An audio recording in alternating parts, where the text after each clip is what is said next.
Sister Margarita Marshall, Barbados' mother of gospel, has no intention of slowing down.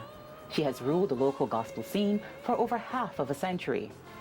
But long before she sang with Joseph Niles and the Consolers, before she started Sister Marshall and the Victory Voices, and before she had audiences moving to songs like Walk Holy, she was searching for her purpose in life just like the rest of us.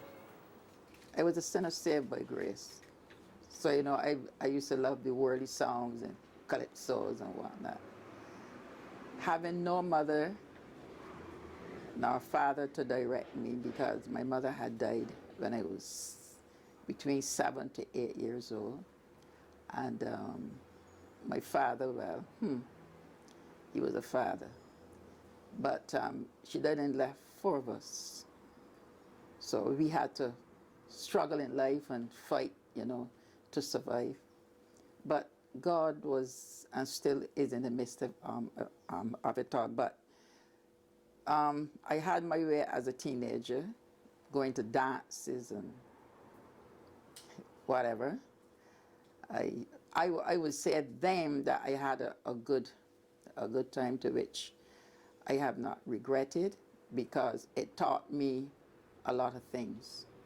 And I want to say then at 20, when the Lord really called me, I made that step. And I have not looked back since then. And I don't have to look back either. Sister Marshall started singing gospel music at the Redmonds Village New Testament Church. But it was the father of gospel, the late Joseph Niles, who set the stage for her long tenure in gospel music. I used to sing in the church. Then I used to sing in the bus stand, Fairchild Street bus stand. Well, it was different then. And I used to go in there with my husband, if I had married, and I used to sing in open air services, because he was a preacher, but he's deceased now. And but then in 1972, I been to a concert. During those time, I was going from church to church and singing, and it was then that I saw Joseph Niles.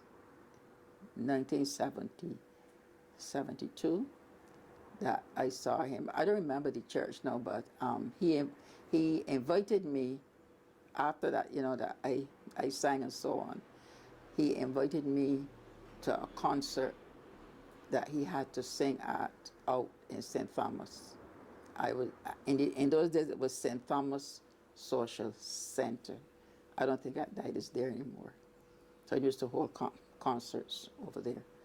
So that is how that I get into gospel music, through Joseph Niles. She first sang with Joseph Niles and the Consolers, first as a backup singer and then as a soloist for 10 years. After that group was disbanded, she started her own group, Sister Marshall and the Victory Voices, in 1980. That band also lasted 10 years. Singing is something that I love. My mother, she used to sing, but not in the church.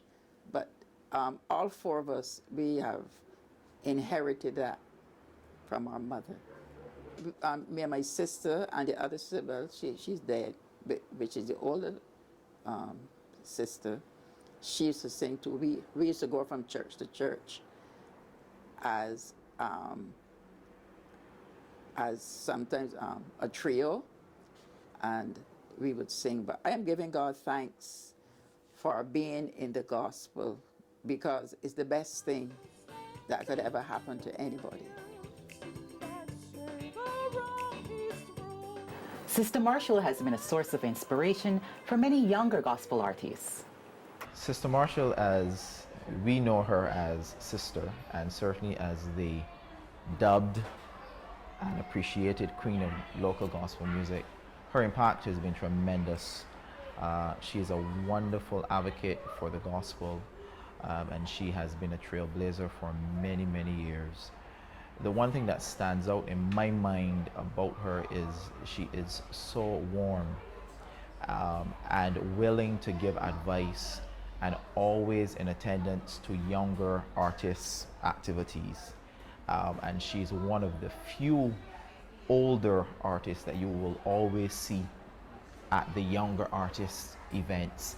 I think that that is a significant trait that she has, and that's why she's so loved and respected. And I don't just say that. I've watched her, I've worked with her, having traveled with Promise. I've toured with her, and I've seen the respect that persons have for her, not only in Barbados, but across the Caribbean and United States. Sister Magrita Marshall, as I love to call her Mums, has made a massive impact on the gospel scene. Growing up, I would always hear her music on the radio, and it always sounded different and fresh.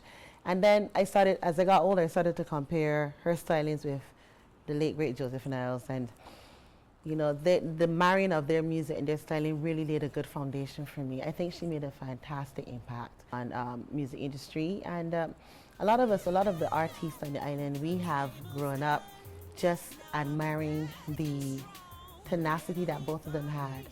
And what I love about Sister Marshall is, as many stages as she's been on, you could still walk up to her and say hi.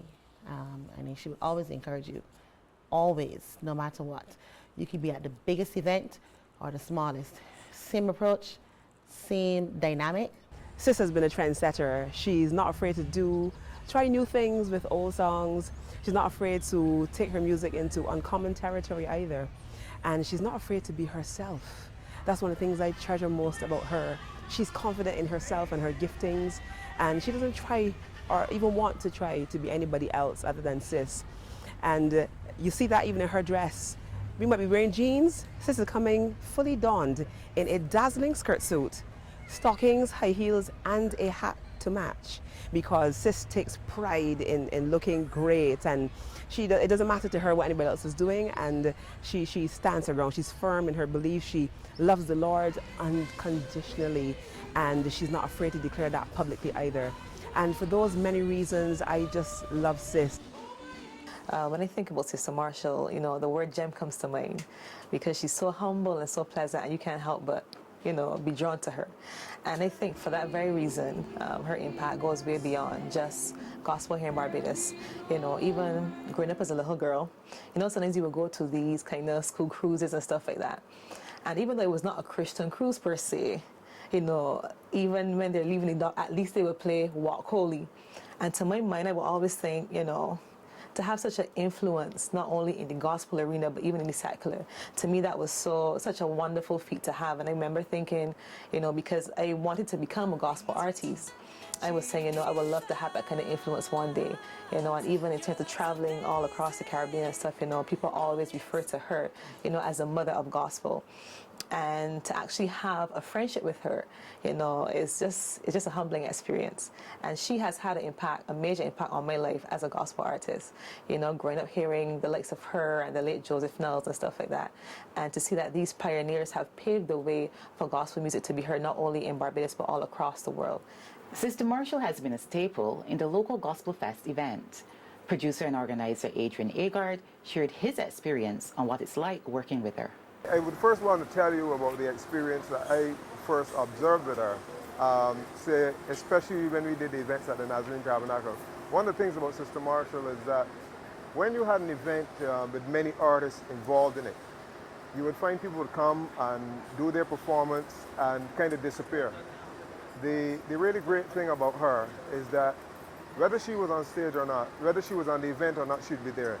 If she's done her performance already, she's already done her ministry, she's going to stay around and support those who are coming on, a lot of the younger artists. And that's something that I've observed with her through the years. It still hasn't changed.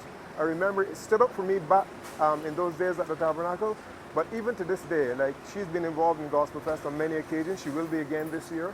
But even if she is not involved, if she's not one of the artists listed, you can be sure she's going to be there.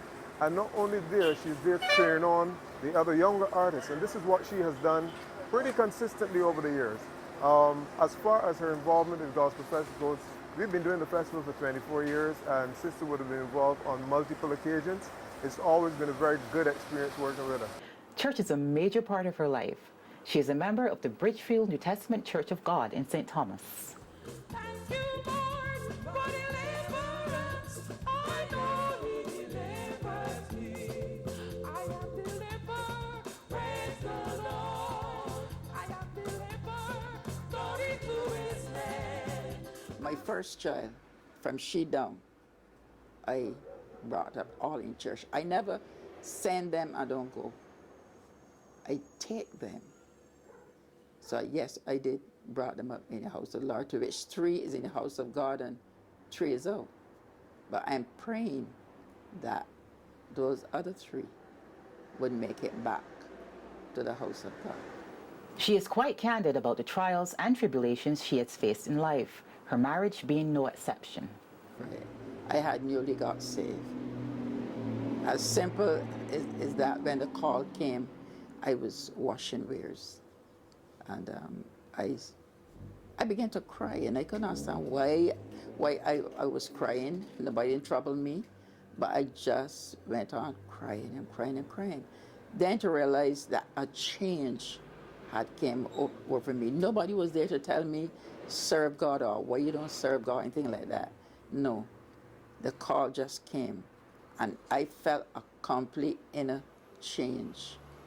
And I met my husband the next couple of days, and it was so simple. But I want to say that I'm not ashamed to say that our marriage was very stormy. We married and everything, Redmond Village New Testament Church, but after that, it was 20 years of bare problems. But I tell you what, I trusted God. I said, God, I am in it already, and you got to help me. And it took me 20 years. I trusted God for those 20 years with 6 children, I would say at the time, but okay, 7. It was 7. But I generally talk about the 6 that I had to work for. But my daughter, which is the eldest one, she was there for me. She really helped me. You know, when it was out, she would see after the children, and it was a whole lot of help by my first child. It wasn't easy with her, but she stood up with me and for me. And I want to say that looking back, I'm at it now, God had brought me through so many situations that it wasn't easy. Had it not been for God on my side, I would not have made it. I would have been probably at the mental or dead. But God wouldn't allow it to happen, because He had a work at the time for me, and He still have it, and I'm still carrying it on. Join us next time for another episode of We Bajans as we delve deeper into the life of Sister Marshall, a true Bajan icon.